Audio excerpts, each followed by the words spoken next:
Franck Ferrand raconte sur Radio Classique.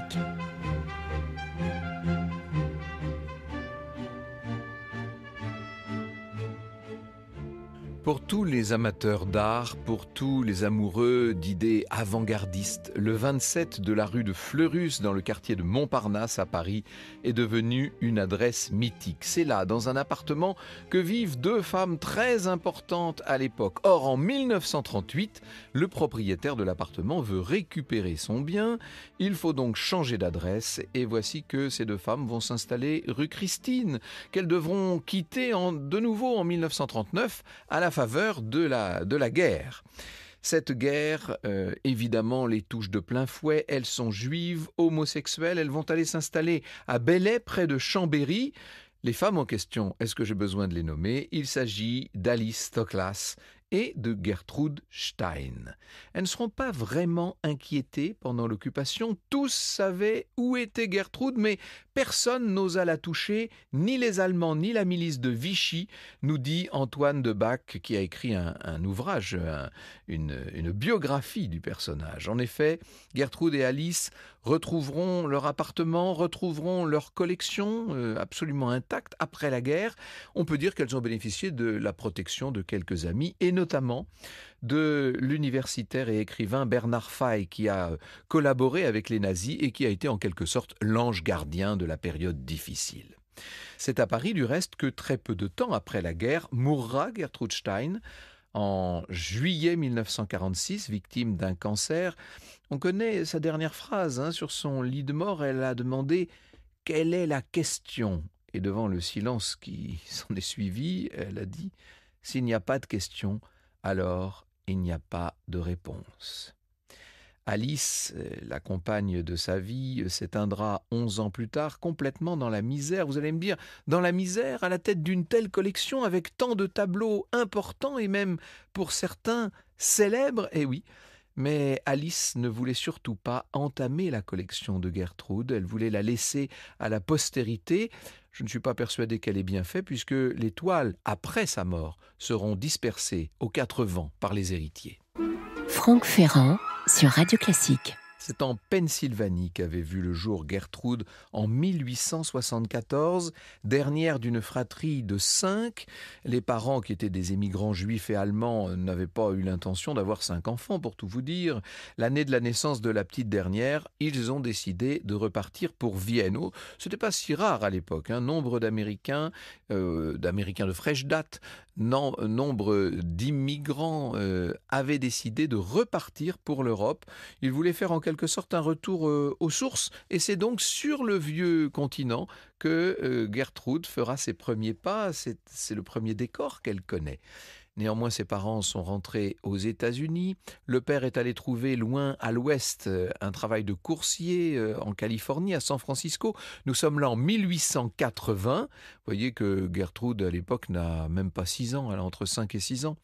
Le reste de la famille était resté sur la côte est, et puis finalement, on prend le train pour aller rejoindre le père. Et pour la petite fille, c'est une espèce de deuxième naissance. Elle est passionnée de ce qui se passe depuis le grand train de l'époque. Elle voit défiler ce paysage immense et par ailleurs, une fois arrivée sur la côte, elle va bénéficier de l'espèce de cosmopolitisme californien pour enrichir sa maîtrise des langues. Elle perdra sa mère à l'âge de 14 ans. Elle va beaucoup souffrir de l'autoritarisme de son père. Et si elle est devenue la grande ennemie du patriarcat, c'est peut-être en partie de ce fait. C'est le grand frère qui a recueilli tout le monde à la mort prématurée du père. On était là en 1891. Gertrude a donc rejoint Baltimore. Elle a fréquenté un certain nombre d'étudiants. Pourquoi des étudiants? Parce qu'elle était très proche de son frère Léo. Son frère qui avait 2 ans de plus qu'elle, qui a intégré la prestigieuse université Harvard. Et donc, elle a fait partie de ceux qui ont bénéficié de cette espèce de bouillon de culture extraordinaire et dont elle va savoir faire florès. Michael, de son côté, a réussi un coup de maître en opérant la fusion de 2 compagnies de chemin de fer. D'ailleurs, il est devenu le patron de la nouvelle compagnie, ce qui fait qu'il perçoit des dividendes, qu'il y en a pour Gertrude et que désormais, elle est à l'abri du besoin. Elle s'inscrit à l'annexe d'Harvard pour y étudier l'histoire et la littérature. La vérité, c'est qu'elle n'a pas du tout envie de quitter Léo, avec qui elle prend donc régulièrement le train pour parcourir les 500 kilomètres qui les séparent de Baltimore quand ils sont sur le campus de Cambridge, le campus de Harvard, dans l'agglomération de Boston. C'est au cours de l'année scolaire 93-94 que la grande rencontre va avoir lieu pour Gertrude, qui est littéralement illuminée par un philosophe, c'est William James, c'est le frère de l'écrivain Henry James. On doit notamment à ce penseur l'idée de courant de conscience dont on va parler pour désigner le style d'écrivain comme Joyce ou Faulkner. Et Gertrude découvre avec beaucoup d'enthousiasme cette hypothèse qui est celle de William James, hypothèse selon laquelle la conscience peut connaître au moins 2 états, un état actif, un état passif, et elle va en faire en quelque sorte elle, la matrice de son art. Car elle écrit déjà, elle a commencé à écrire, elle a 20 ans, portée par ses enthousiasmes littéraires, et notamment l'enthousiasme qu'elle a pour un certain nombre de plumes féminines, Mary Shelley, ai-je besoin de le dire, Anne Radcliffe ou les sœurs Brontë, également George Eliot. Il y a également le maître, la nouvelle Bible, c'est l'origine des espèces de Darwin. En 1897, Gertrude entre à l'établissement Johns Hopkins, qui est la fac de médecine de Baltimore en fait. Elle veut faire des recherches sur les névroses féminines. 1897, ça vous dit quelque chose, c'est la grande époque du professeur Charcot en France, bien sûr, on est dans cet esprit-là. C'est aussi l'année de l'incarcération d'Oscar Wilde, condamné pour homosexualité. Et ça passionne Gertrude. L'homosexualité fait partie de ses sujets, elle lit énormément. Peut-être que si l'homosexualité l'intéresse tellement, c'est qu'elle ressent de son côté beaucoup d'attirance pour les femmes. Léo est passionné par la peinture, il souffre d'être à Baltimore, ça fait province, qu'est-ce que vous voulez, et il comprend qu'avec sa fortune, il peut jouer un rôle sur le marché de l'art, notamment de l'art européen. C'est trop maintenant. Ils ont besoin d'y retourner dans cette Europe qu'ils ont connue enfant, et voilà que Léo et Gertrude prennent le bateau et traversent l'Atlantique. Les revoilà sur le vieux continent, dans le Paris des impressionnistes et de la Tour Eiffel. Leur chemin ensuite se séparera puisque Gertrude va laisser son frère aller s'installer en Italie. Il veut vivre dans la capitale absolue de la culture et de la peinture, à Florence. Quant à elle, pour poursuivre ses études de médecine, elle rentre aux États-Unis et à l'hôpital de Baltimore. Elle va notamment soigner des patients noirs. Ça va être pour elle un moment très important. C'est un petit peu la petite fille riche qui découvre la grande cause sociale, vous voyez, qui épouse ça littéralement. Elle est très sensible à la misère, et notamment à la misère des Noirs. Et elle va faire d'ailleurs, elle va choisir pour héroïne de ses 3 vies, une femme de couleur. Gertrude Stein fait la connaissance d'une autre étudiante à ce moment-là, elle aussi féministe, etc. Elle s'appelle May Bookstaver et May est déjà à l'époque sous l'emprise d'une autre femme qui s'appelle Mabel, dont elle dépend financièrement. Gertrude souffre de la situation, bien sûr. Elle va finir son premier récit qui s'appelle QED, Quoderat Demonstrandum, le CQFD français si vous voulez, et ce roman raconte justement cette relation triangulaire, ce triangle amoureux assez terrible pour ne pas dire un peu diabolique. Elle va quitter l'université sans diplôme, Gertrude Stein, mais elle n'a pas besoin de diplôme. Elle est extrêmement intelligente, elle est extrêmement débrouillarde et en plus, elle est riche. Elle peut rejoindre son frère en Europe. Vous écoutez Radio Classique. Vous voyez un peu ce que peut représenter Paris à cette époque. C'est vraiment le phare de l'art moderne. Gertrude, avec d'autres membres de sa famille, dont Michael, devrais-je dire, s'installe donc au 27 rue de Fleuris. Voilà cette adresse qui va devenir célèbre. Gertrude Avec Léo, commence à acheter des toiles, Gauguin, Renoir, Cézanne, et puis elle va traduire 3 contes de Flaubert. Ça va fournir la matière de son ouvrage 3 vies, qui sera achevé en 1906. Alors elle transpose les personnages de Flaubert. Le rôle de Félicité est tenu maintenant par Anna, la Félicité d'un cœur simple.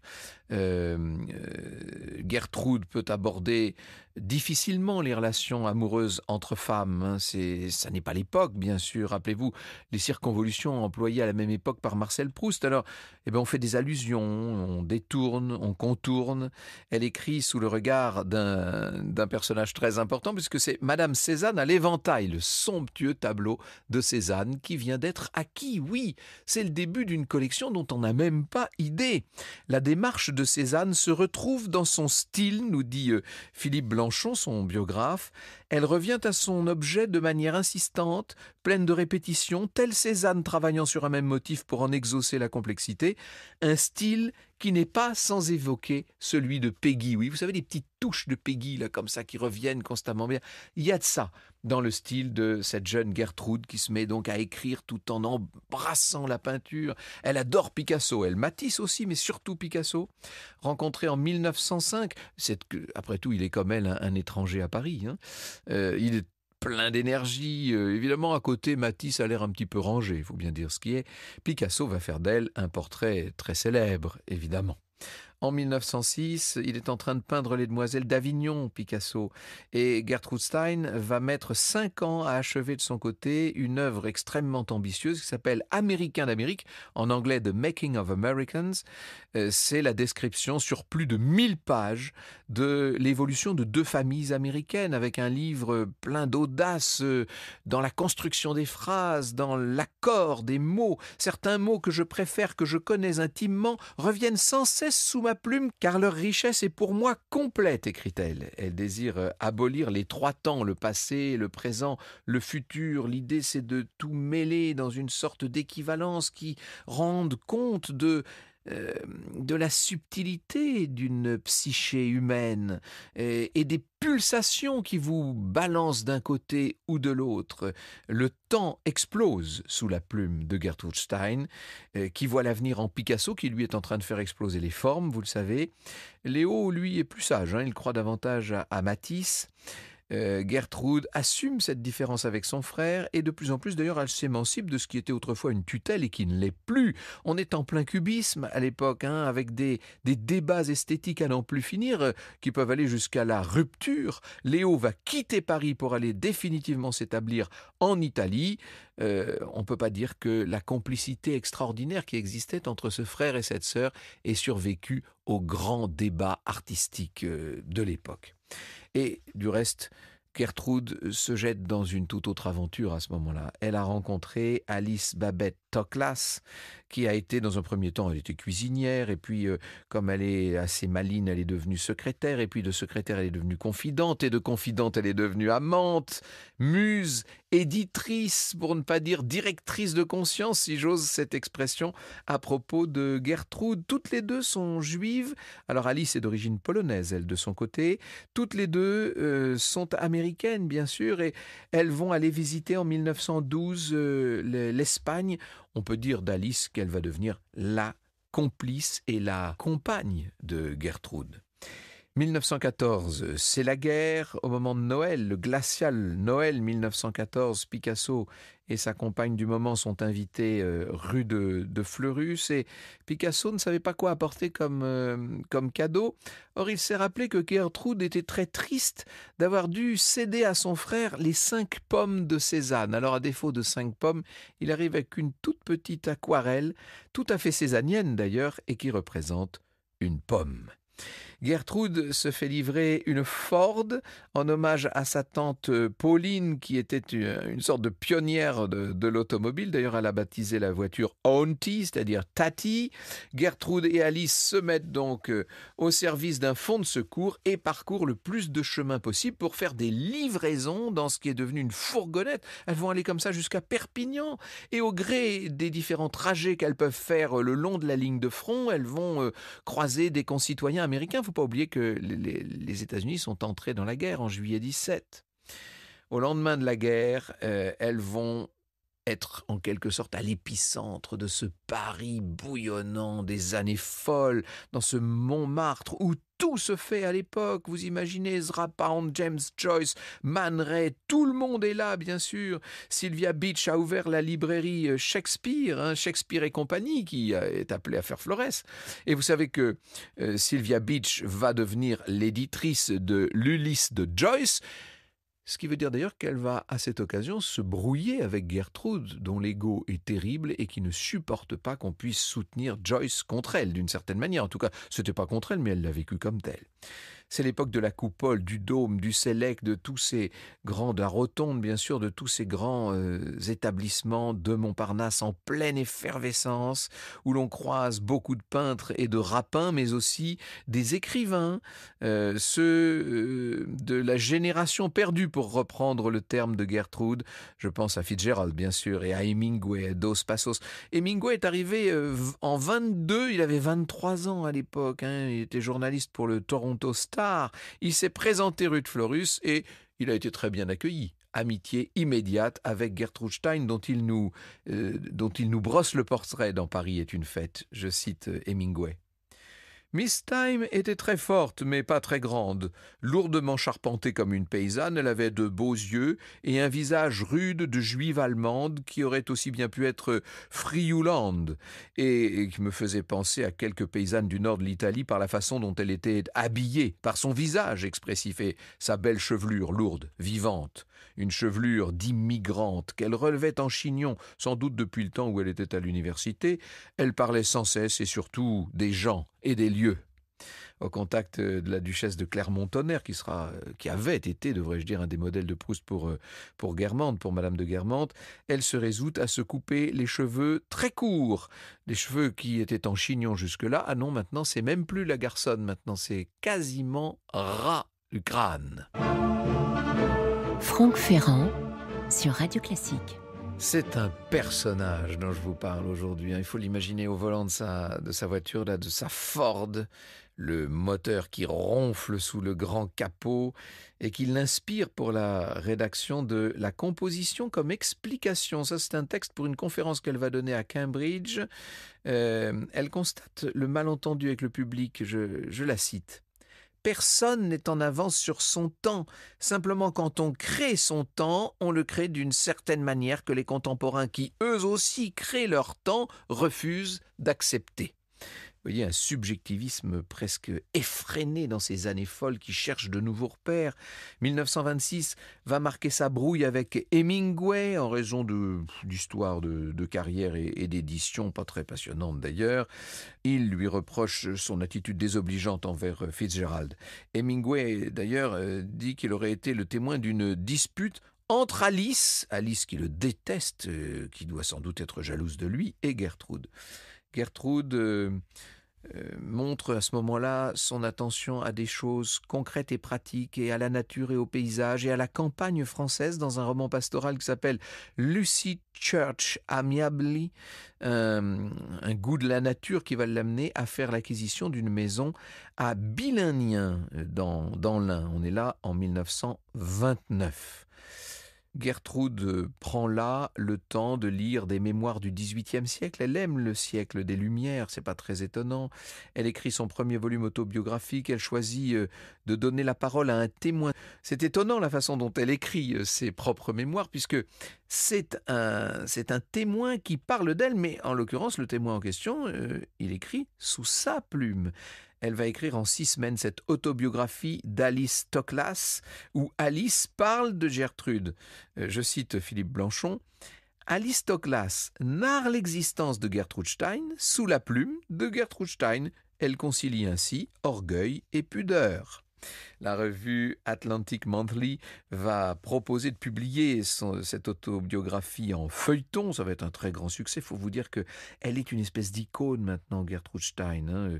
Ce qui ne veut pas dire qu'elle soit unanimement appréciée, loin de là. Un pamphlet va paraître, témoignage contre Gertrude Stein. Ça, c'est tous ceux qui n'ont pas aimé se voir caricaturé sous sa plume et qui lui reprochent sa mégalomanie. Il faut vous dire qu'elle est convaincue, elle, d'être l'égale de Picasso dans son registre.